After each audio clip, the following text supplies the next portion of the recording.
Welcome to the real Jurassic Park.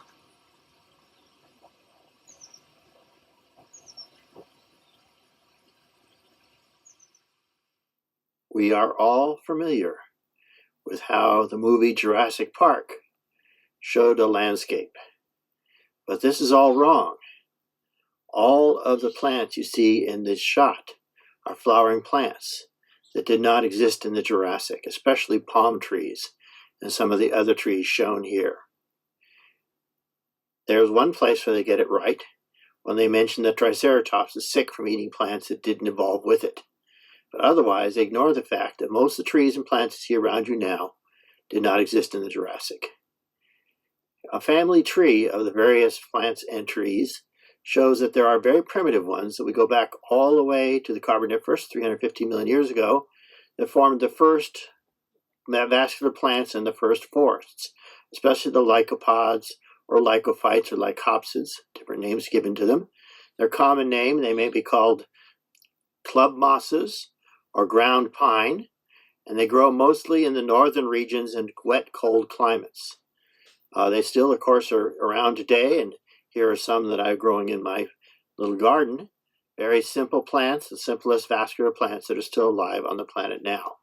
But back in the Carboniferous, at the peak of the production of coal swamps, they formed gigantic forests with trees up to 300 feet tall and very, very different in shape from any tree we see today. The biggest of them was this tree right here called Lepidodendron, which had enormous crowns, almost 300 feet in the air, and a very distinctive diamond-shaped pattern to its bark. This is one of the most common large trees of the ancient coal forests. So there's Lepidodendron there on the left, another one called Sigillaria on the right, and giant stumps on the far right. So these are those plants of the coal swamps, giant lycopsid or lycophyte trees, 300 feet tall at the tallest. The other plant that dominated the coal swamps is a group called the scouring rushes, or horsetails. The formal name are sphenopsids or sphenophytes.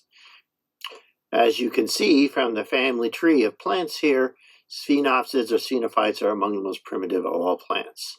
They're very distinctive. They have long, fluted stems and joints at regular intervals along their stems on which all the leaves stick out.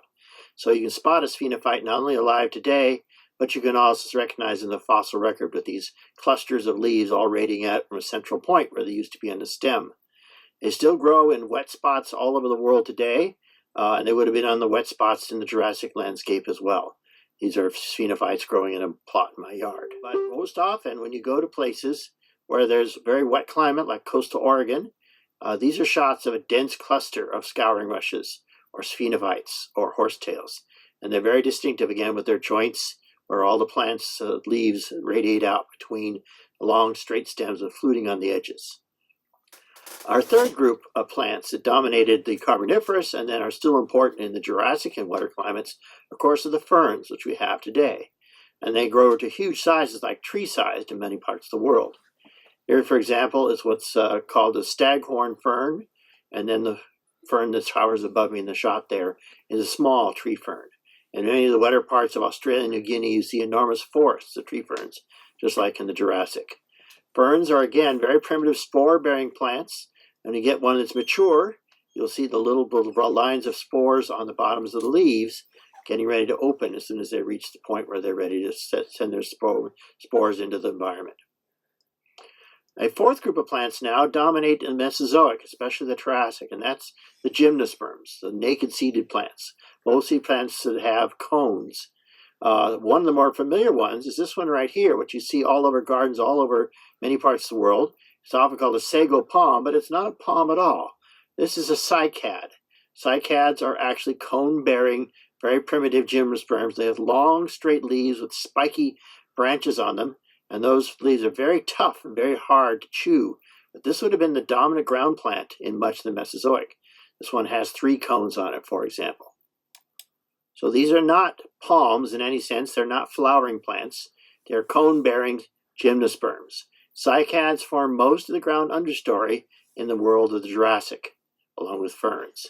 Cycads are single-sex. The males have a long phallic-shaped cone. The females have a shorter, stubbier cone. And when the cone is finally ripened, the seeds break off. They also form very common trunk fossils in the Jurassic. So that's one group of gymnosperms. The chordaides in that shot there leads to another group, the conifers. If you've ever been to Petrified Forest National Park in Arizona, you've seen all these enormous stumps lying on the ground from 300-foot tall conifers. They're all called Araucaria xylon because they are related to a genus called Araucaria alive today.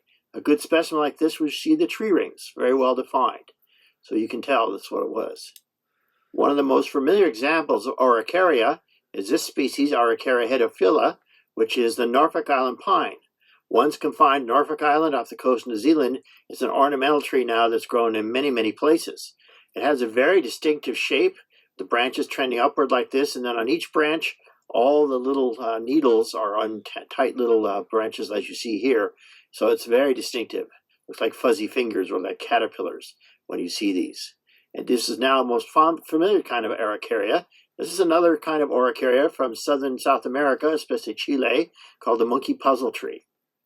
And this is an Araucariation in the genus Agathis. This is the Kauri pine, which at one time was restricted just to the South Pacific, but has now been found in many different places. So they reach enormous sizes when they get a chance to grow and form whole forests in the north part of North Island, New Zealand. And then in various botanical gardens and elsewhere in the world now, this genus Agathis, or the Kauri pine, is very widespread. Even though the Kauri pine doesn't look much like a pine tree, it is a conifer. It is a member of the Araucariaceae, just like the Norfolk Island pine. A typical example of one of these plants from this period are the so-called dawn redwood, Metasequoia. It was originally only found in remote forests in China and now has spread to many parts of the world, a very primitive relative of the modern sequoia trees, such as the giant sequoias of California. If you look at the leaves up close, you'll see they very closely resemble modern sequoia sempervirens. Another very familiar plant that's actually a gymnosperm is a tree that people know as the ginkgo, or the maidenhair tree. Also hiding in China in a monastery garden and then discovered and now planted and cultivated in many, many parts of the world. This is a distinctive thing with this sort of fan-shaped or duckfoot-shaped leaves is a popular herbal medicine in many parts of the world. It's also a living fossil. You find them in the fall, they all change color and drop their leaves in a few weeks at the same time. All right, so those are all gymnosperms. Today, 99% of the plants on Earth are flowering plants. And they arose in the Cretaceous, and then you see many examples of very primitive flowering plants around today. A good one, for example, is the magnolia tree with its distinctive flowers. It's one of the most primitive of all living flowering plants. Another extremely primitive group that's still alive today are water lilies, or the genus Ephedra, Mormon tea, which is a source of the medicine known as ephedrine. So we look around our modern landscape today, and all you see around you is flowering plants, bushes and trees and so many others. But in the Jurassic, all you would have seen was conifers, cycads, and ferns.